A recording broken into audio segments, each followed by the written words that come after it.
नमस्कार, बी न्यूजच्या ग्रामीण वार्तापत्रामध्ये आपलं स्वागत। मी केदार घाटगे। पाहूया आठवडाभरातील काही घडामोडी। करवीर तालुक्यातील वरणगे इथं राष्ट्रीय पेयजल योजनेतून जलशुद्धीकरण केंद्र उभारण्यात आले। तसंच पाणी पुरवठ्यासाठी पाईपलाईन टाकण्यात आली। या कामाचं उद्घाटन जिल्हाधिकारी आणि जिल्हा परिषदेचे मुख्य कार्यकारी अधिकाऱ्यांच्या हस्ते करण्यात आलं। करवीर तालुक्यातील वरणगे इथं सुमारे 1.5 कोटीच्या राष्ट्रीय पेयजल योजनेचं काम पूर्ण झालं असून त्याचा लोकार्पण सोहळा जिल्हाधिकारी दौलत देसाई यांच्या हस्ते पार पडला। तसंच 14व्या वित्त आयोगातून घरोघरी कचराकुंडी वाटपाचा शुभारंभ मान्यवरांच्या हस्ते करण्यात आला। खेडोपाडी प्रत्येकाला पिण्याचं मुबलक पाणी मिळणं गरजेचं आहे। त्यासाठी शासनाच्या योजना गावोगावी राबवून पाण्याचं योग्य नियोजन करावं। प्रत्येकानं वैयक्तिक पातळीवर स्वतःच्या आरोग्याची काळजी घ्यावी। प्रशासन नेहमीच जनतेबरोबर आहे, त्यात कोणतीही कमतरता भासणार नाही असं आश्वासन जिल्हाधिकारी दौलत देसाई यांनी दिलं। मुख्य कार्यकारी अधिकारी अमन मित्तल, सरपंच अपर्णा पाटील, तालुका काँग्रेसचे अध्यक्ष शंकरराव पाटील यांनी मनोगत व्यक्त केली। यावेळी प्रांताधिकारी वैभव नावडकर, तहसीलदार शीतल मुळे भामरे, अमित पाटील, आपत्ती व्यवस्थापन अधिकारी प्रसाद संगपाळ, उपसरपंच भारती कनौजे, ग्रामपंचायत सदस्य, ग्रामीण पाणीपुरवठा समिती सदस्य, तंटामुक्त अध्यक्ष, पोलीस पाटील आदींसह ग्रामस्थ उपस्थित होते। कोरोना संक्रमणाची साखळी तोडण्यासाठी शाहूवाडी तालुक्यातील मलकापूर इथल्या सार्वजनिक गणेशोत्सव मंडळांनी महत्त्वपूर्ण निर्णय घेतलाय। यावर्षी मलकापूर इथं सार्वजनिक गणेशोत्सव साजरा केला जाणार नाही। तहसीलदार गुरु बिराजदार यांच्या उपस्थितीत मलकापूर नगर परिषद सभागृहात झालेल्या गणेशोत्सव मंडळांच्या बैठकीत हा निर्णय घेण्यात आला। कोरोना संक्रमणाची साखळी तोडण्यासाठी गर्दी आणि सार्वजनिक कार्यक्रम टाळणं आवश्यक आहे। त्यासाठी मलकापूरमधील गणेशोत्सव मंडळांनी नवी भूमिका घेत एक वेगळा आदर्श घालून दिलाय। नगर परिषदेच्या सभागृहात तहसीलदारांच्या उपस्थितीत सार्वजनिक गणेशोत्सव मंडळांची बैठक पार पडली। कोरोना संक्रमणाची साखळी तोडण्यासाठी सार्वजनिक गणेशोत्सव साजरा करू नये असं आवाहन तहसीलदार गुरु बिराजदार यांनी केलं। गणेशोत्सव मंडळांनी परिस्थितीचं गांभीर्य ओळखून प्रशासनाच्या आवाहनाला तात्काळ प्रतिसाद दिला आणि यावर्षी सार्वजनिक गणेशोत्सव साजरा न करण्याचा निर्णय घेतला। बैठकीला जिल्हा परिषद सदस्य सर्जेराव पाटील, नगराध्यक्ष अमोल केसरकर, सहाय्यक पोलीस निरीक्षक भालचंद्र देशमुख, तालुका वैद्यकीय अधिकारी HR निरंकारी, मुख्याधिकारी शीला पाटील, नगरसेवक दिलीप पाटील, विकास देशमाने, सुभाष कोळेकर यांच्यासह मंडळाचे अध्यक्ष आणि पदाधिकारी उपस्थित होते। भारतीय जनता पक्षाच्या पश्चिम महाराष्ट्र प्रवक्तेपदी नियुक्ती झाल्याबद्दल धनंजय महाडिक यांच्यावर विविध क्षेत्रातील मान्यवरांनी अभिनंदनाचा वर्षाव केला। यामध्ये जिल्हा परिषद सदस्यांसह विविध मान्यवरांचा समावेश होता। भारतीय जनता पक्षाचे प्रदेशाध्यक्ष आमदार चंद्रकांतदादा पाटील आणि विरोधी पक्षनेते देवेंद्र फडणवीस यांनी धनंजय महाडिक यांची भारतीय जनता पक्षाच्या पश्चिम महाराष्ट्र प्रवक्तेपदी नियुक्ती केली आहे। त्याबद्दल त्यांच्यावर विविध क्षेत्रातील मान्यवरांनी आज अभिनंदनाचा वर्षाव केला। यामध्ये जिल्हा परिषद सदस्य अरुण इंगवले, राजसिंह निंबाळकर, अशोक माने, विजय भोजे, प्रसाद खोबरे, शंकर पाटील, भाजपचे जिल्हा उपाध्यक्ष अमोल पालोजी, हेमंत आराध्ये यांच्यासह अन्य मान्यवरांचा समावेश होता। पन्हाळा तालुक्यातील कोतोली इथं मानवाधिकारी संघटनेच्या वतीनं कोरोना योद्ध्यांचा सत्कार करण्यात आला। स्वतःचा जीव धोक्यात घालून रुग्णांना वाचवण्यासाठी धडपडणारे वैद्यकीय अधिकारी, आरोग्य कर्मचारी, आशा वर्कर्स, अंगणवाडी सेविका, मदतनीस यांना सन्मानित करण्यात आलं। कोरोनाबाधितांची संख्या दिवसेंदिवस वाढत आहे। अशा परिस्थितीत कोरोनाग्रस्तांवर उपचार करण्यासाठी आणि कोरोनाची साथ रोखण्यासाठी अनेक घटक अथक प्रयत्न करत आहेत। या कोरोना योद्ध्यांचा पन्हाळा तालुक्यातील कोतोली इथं मानवाधिकार संघटनेच्या वतीनं सत्कार करण्यात आला। वैद्यकीय अधिकारी, आरोग्य कर्मचारी, सफाई कामगार, आशा वर्कर्स, अंगणवाडी सेविका, मदतनीस, शिक्षक, ग्रामसमित्यांचे सदस्य यांना सन्मानपत्र देऊन गौरवण्यात आलं। यावेळी संजय पाटील, सुरेंद्र पन्हाळकर, विजय मोरे, संजय पवार वाईकर, संभाजी जमदाडे, देवदत्त माने उपस्थित होते। भारत सरकारनं दर्जेदार उच्च शिक्षण संस्थांसाठी अटल 2020 या शीर्षकाखाली शैक्षणिक मानांकनाची देशपातळीवरील यादी जाहीर केली आहे। त्यामध्ये इचलकरंजीतील DKT अभियांत्रिकी महाविद्यालयाला 33वे मानांकन मिळालं आहे। अशा प्रकारचं गुणवत्तेचं मानांकन मिळवणारं DKT हे एकमेव अभियांत्रिकी महाविद्यालय आहे। केंद्र सरकारच्या वतीनं 2018 साली Atal ranking of institution innovation पुरस्काराची सुरुवात करण्यात आली। यावर्षीही देशभरातील सर्व राज्यातून या मानांकनासाठी अर्ज मागवण्यात आले। अत्यंत विस्तृत सर्वेक्षणानंतर महाराष्ट्रातील केवळ 41 उच्च शिक्षण संस्थांना मानांकन मिळाले। त्यामध्ये इचलकरंजीतील DKTला देशपातळीवरील 33वे मानांकन मिळालं असून कोल्हापूर जिल्ह्यातील या एकमेव अभियांत्रिकी महाविद्यालयाचा समावेश आहे। दिल्ली इथं झालेल्या Atal ranking of institution of innovation achievements पुरस्कार वितरण समारंभात उपराष्ट्रपती एम व्यंकय्या नायडू यांच्या हस्ते मानांकन यादीची ऑनलाईन घोषणा करण्यात आली। यावेळी देशाचे शिक्षण मंत्री रमेश पोखरियाल उपस्थित होते। नाविन्यपूर्ण संशोधन आणि उद्योजकता निर्माणासाठी ही मानांकन यादी उपयोगी ठरणार आहे। या मानांकनासाठी संस्थेचे अध्यक्ष कल्लाप्पाण्णा आवाडे, आमदार प्रकाश आवाडे यांनी प्राचार्य P V. Kadole, doctor U J. Patil, doctor L S. Admuthe यांच्यासह सर्व विभाग प्रमुखांचं कौतुक केलं। वार्तापत्रामध्ये घेऊया एक छोटीशी विश्रांती।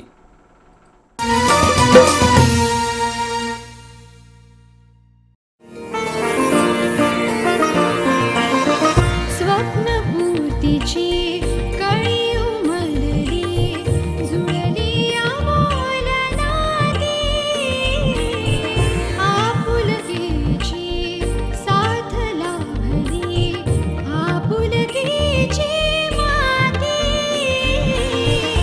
आनंदाची पहाट झाली, स्मित उमटले ओठी, हृदया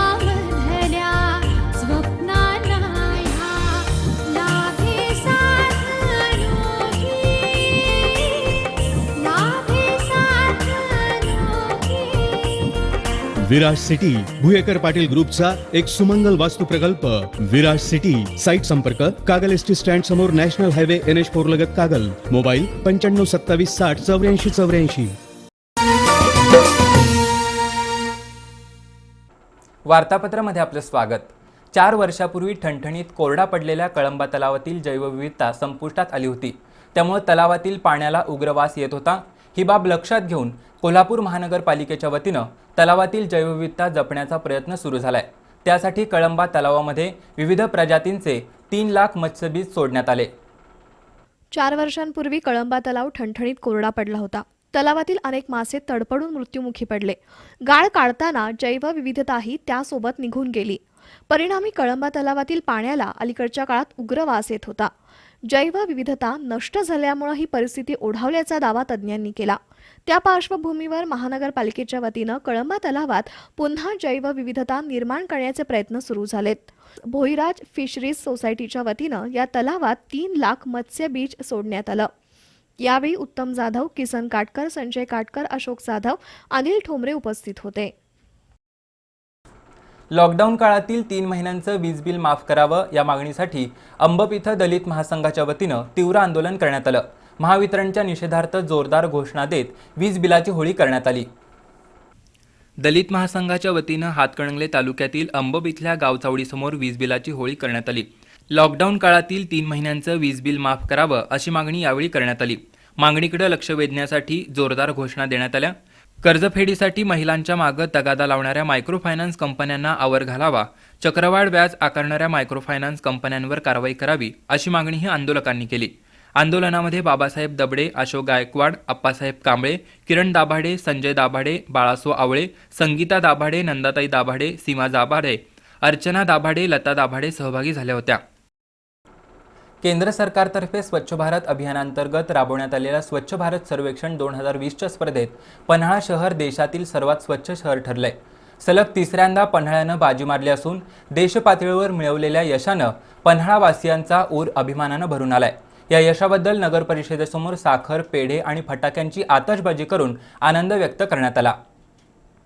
ऐतिहासिक पन्हाळा गड हा स्वच्छतेच्या बाबतीत नेहमीच अग्रेसर ठरलाय। या वर्षीचं स्वच्छ सर्वेक्षण अभियान 28 दिवसांमध्ये पूर्ण करण्यात आलं होतं। स्वच्छता ॲपवरून 1,70,00,000 लोकांनी अभियानासाठी नोंदणी केली होती। सोशल मीडियावरून 11 कोटी लोकांनी अभियानाला प्रतिसाद दिला, तर 5.5 लाखाहून अधिक स्वच्छता कामगारांना सामाजिक कल्याणकारी योजनांशी जोडण्यात आले।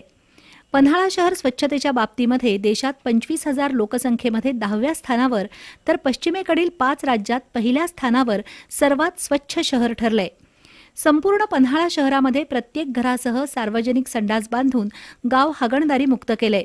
शहरातील सार्वजनिक कचरा उठाव व्यवस्थापन उत्तम तऱ्हेनं केलं असून शहर प्लॅस्टिक मुक्त केले। घराघरातील ओला आणि सुका कचरा सकाळी 9च्या आत संकलित होत असून सर्व ओल्या कचऱ्याचं गांडूळ खतामध्ये रूपांतर केलं जातंय आणि त्याची विक्री करून नगर परिषदेच्या उत्पन्नात वाढ केली जाते।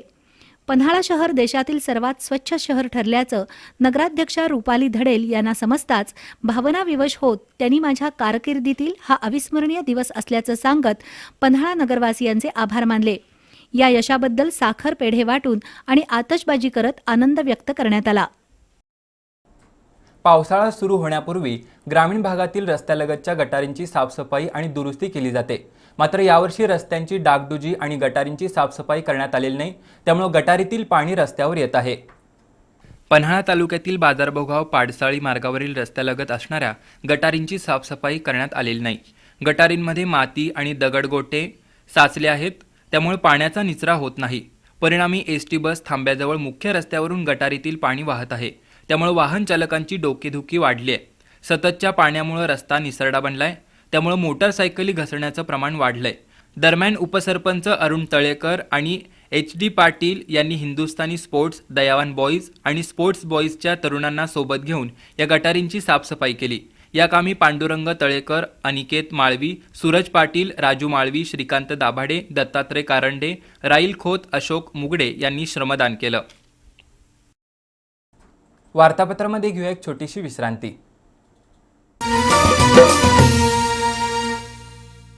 गुणवत्ता, दर्जा आणि विश्वास यांच्या त्रिवेणी संगमातून तयार होणारे वैशिष्ट्यपूर्ण कट अँड बेंड तंत्रज्ञानानं तयार होणारे 24 मीटर पर्यंतचे अखंड बार्स महालक्ष्मी TMT बार्स. भक्कमतेला, विश्वासाची मजबूतीला, युगायुगांची साथ सदा मिळते. महालक्ष्मी TMT बार्स, नाते अविरत जुळते. गुणवत्ता, दर्जा आणि विश्वास यांच्या त्रिवेणी संगमातून तयार होणारे वैशिष्ट्यपूर्ण कट अँड बेंड तंत्रज्ञानानं तयार होणारे 24 मीटर पर्यंतचे अखंड बार्स महालक्ष्मी TMT बार्स. भक्कमतेला, विश्वासाची मजबूतीला, युगायुगांची साथ सदा मिळते. महालक्ष्मी TMT बार्स, नाते अविरत जुळते.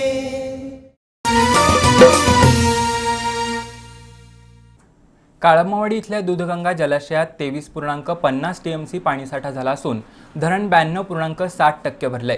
पण मुळात या धरणाची सुरक्षा रामभरोसे आहे. धरणाच्या सुरक्षेसाठी दिवसा 1 आणि रात्री 1 कर्मचारी कामावर असतो. दूधगंगानगर शाखेतील अनेक अधिकारी आणि कर्मचाऱ्यांच्या जागा रिक्त आहेत, तर सुरक्षा रक्षकांची सुद्धा गरज आहे.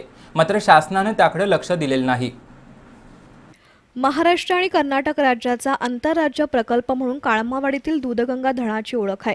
धरण बांधणीपासून आजपर्यंत या धरणाच्या मुख्य भिंतीच्या गळतीसाठी कोट्यावधी रुपये खर्च झाले, पण प्रत्यक्षात गळती कायम आहे. शिवाय कालवे फुटीचे प्रकार अनेकदा घडलेत. सध्या काळमावाडी धरण 92.60% भरलंय, पण तरीही या धरणाच्या सुरक्षेकडे शासनाचं दुर्लक्ष आहे. धरणाच्या सुरक्षेसाठी असलेले पोलीस कर्मचारी कोरोनाच्या पार्श्वभूमीवर अन्य ठिकाणी ड्युटीवर आहेत. त्यामुळे सध्या पाटबंधारे विभागाने नेमलेले फक्त 2च कर्मचारी धरणाचं रक्षण करतायत. त्यामध्ये दिवसा 1 आणि रात्री 1 कर्मचाऱ्याची नियुक्ती असते. त्यामुळे धरणाच्या सुरक्षेला काहीच अर्थ उरलेला नाही. गेल्या काही वर्षांपासून कर्मचारी आणि अधिकाऱ्यांची रिक्त पदं अजून भरलेली नाहीत. शिवाय बऱ्याचदा वरिष्ठ अधिकारी कोल्हापुरात आणि काही मोजकेच कर्मचारी धरणावर काम करतात. पाटबंधारे विभागाच्या वरिष्ठ अधिकाऱ्यांनी आणि शासनानं या सर्व बाबींचा गांभीर्यानं विचार करणं आवश्यक आहे. शाहूवाडी तालुक्यात कोरोनाच्या वाढत्या संसर्गामुळे शैक्षणिक व्यासपीठ शाहूवाडी या संस्थेच्या पुढाकारानं नवनवीन तंत्रज्ञानाचा आधार घेत विद्यार्थी अभ्यास मदत केंद्र हा उपक्रम गेल्या 65 दिवसांपासून सुरू आहे. दररोज विद्यार्थ्यांना अभ्यास देणं, ऑनलाईन चाचणी तयार करणं, शाहूवाडी तालुक्यासाठी सुरू केलेल्या उपक्रमाचा लाभ शेकडो विद्यार्थ्यांना होत आहे. मोबाईलचा कमीत कमी वापर करून विद्यार्थ्यांना दररोज किमान 3 विषयांचा अभ्यास दिला जातो. ज्या विद्यार्थ्यांकडे मोबाईल नाही अशा विद्यार्थ्यांना प्रत्यक्ष भेटीतून अभ्यास दिला जातो. गावातील तरुण मंडळाच्या कार्यकर्त्यांच्या मदतीनं विद्यार्थ्यांपर्यंत अभ्यास पोहोचवला जातो. शाहूवाडीसारख्या दुर्गम भागातही मदत केंद्राचा हा प्रयोग यशस्वी होतोय. विद्यार्थ्यांनी शालेय वातावरणात राहावं यासाठी दररोज सकाळी व्हॉट्सअप ग्रुपच्या मदतीनं परिपाठही दिला जातो. प्रार्थना राज्य पुरस्कार प्राप्त शिक्षक विनायक हिरवे यांच्या पुढाकारानं सुरू झालेल्या या उपक्रमात संजय जगताप, अशोक पाटील, सुषमा नागरगोजे, प्रकाश काळे, गोविंद देसाई, दिनेश कांबळे, सुनीता गुरव, मैत्राली खटावकर, राजाराम पाटील, सतीश कांबळे, मीना चटणे, सपना सबनीस, विलास बंडगर, रोहिणी कासालवार, वैशाली हिरवे, राहुल चौगुले, महादेव जाधव, अब्दुल गणी चौधरी हे विद्यार्थ्यांना मार्गदर्शन करतायत. जिल्ह्याच्या ग्रामीण भागात कोरोनाचा फैलाव झपाट्यानं होत आहे. त्यामुळे अँटीजेन रॅपिड टेस्टच्या माध्यमातून जलद गतीनं तपासण्या करण्याची सूचना आमदार विनय कोरे यांनी केली. शाहूवाडी तालुक्यातील पेरीड इथं एन.डी. पाटील महाविद्यालयाच्या कोविड सेंटरमध्ये आयोजित शासकीय अधिकाऱ्यांच्या बैठकीत ते बोलत होते. जिल्ह्याच्या ग्रामीण भागात कोरोनाचे रुग्ण वाढत आहेत. या पार्श्वभूमीवर आमदार विनय कोरे यांनी पेरीड इथल्या एन.डी. पाटील महाविद्यालयात बैठक घेऊन वैद्यकीय सुविधांचा आढावा घेतला. कोरोनाचा प्रसार रोखण्यासाठी सर्वतोपरी प्रयत्न होणं आवश्यक आहे. अँटीजेन रॅपिड टेस्टची गती वाढवून पॉझिटिव्ह रुग्णांवर तत्काळ उपचार करावेत, अशा सूचना आमदार कोरे यांनी प्रशासनाला दिल्या. या बैठकीला प्रांताधिकारी बी.आर. माळी, तहसीलदार गुरु बिराजदार, माजी बांधकाम सभापती सर्जेराव पाटील, रंगराव खोपडे, गटविकास अधिकारी अनिल वाघमारे, तालुका वैद्यकीय अधिकारी डॉक्टर H.R. निरंकारी, प्रकाश वन्नागडे, सुश्रुत यादव यांच्यासह शासकीय अधिकारी उपस्थित होते. शिरोली इथल्या दारुल उलूम मदरशामध्ये नूर-ए-रसूल फाउंडेशन संचलित कोविड केअर सेंटरला प्रशासन सर्वतोपरी मदत करेल, अशी ग्वाही महानगरपालिका आयुक्त डॉक्टर मल्लीनाथ कलशेट्टी यांनी दिली. शिरोली इथं कोविड सेंटरच्या शुभारंभ प्रसंगी ते बोलत होते. हातकणंगले तालुक्यातील शिरोली इथल्या दारुल उलूम मदरशाच्या सहकार्यातून नूर-ए-रसूल फाउंडेशननं कोविड केअर सेंटर सुरू केलंय. महापौर निलोफर आजरेकर, आयुक्त मल्लीनाथ कलशेट्टी, जिल्हा आरोग्य अधिकारी डॉक्टर योगेश साळे यांच्या हस्ते या केअर सेंटरचा शुभारंभ करण्यात आला. सर्वसामान्य रुग्णांना माफक दरात इथं सेवा पुरवली जाईल, असं फाउंडेशनचे अध्यक्ष डॉक्टर आसिफ सौदाकर यांनी सांगितलं. या केअर सेंटरमध्ये जनरल 50 बेड आणि ऑक्सिजनयुक्त 50 बेड उपलब्ध आहेत. शिवाय तज्ज्ञ वैद्यकीय अधिकारी आणि आरोग्य कर्मचारी 24 तास उपलब्ध राहतील, असं डॉक्टर सौदागर यांनी सांगितलं. या कोविड केअर सेंटरला प्रशासनामार्फत सर्वतोपरी मदत करण्याची ग्वाही महापालिका आयुक्त डॉक्टर मल्लीनाथ कलशेट्टी यांनी दिली. यावेळी नगरसेवक नियाज खान, कादर मलबारी, डॉक्टर शकील महाबरी यांनी मनोगत व्यक्त केली. कार्यक्रमाला गणी अजरेकर, डॉक्टर फारुख देसाई, असलम सय्यद, फिरोज महात, अय्याज बागवान, डॉक्टर वाहिद सौदागर, डॉक्टर सना नसीर हजारी यांच्यासह मान्यवर उपस्थित होते. याबरोबरच हे वार्तापत्र इथंच संपलं. नमस्कार.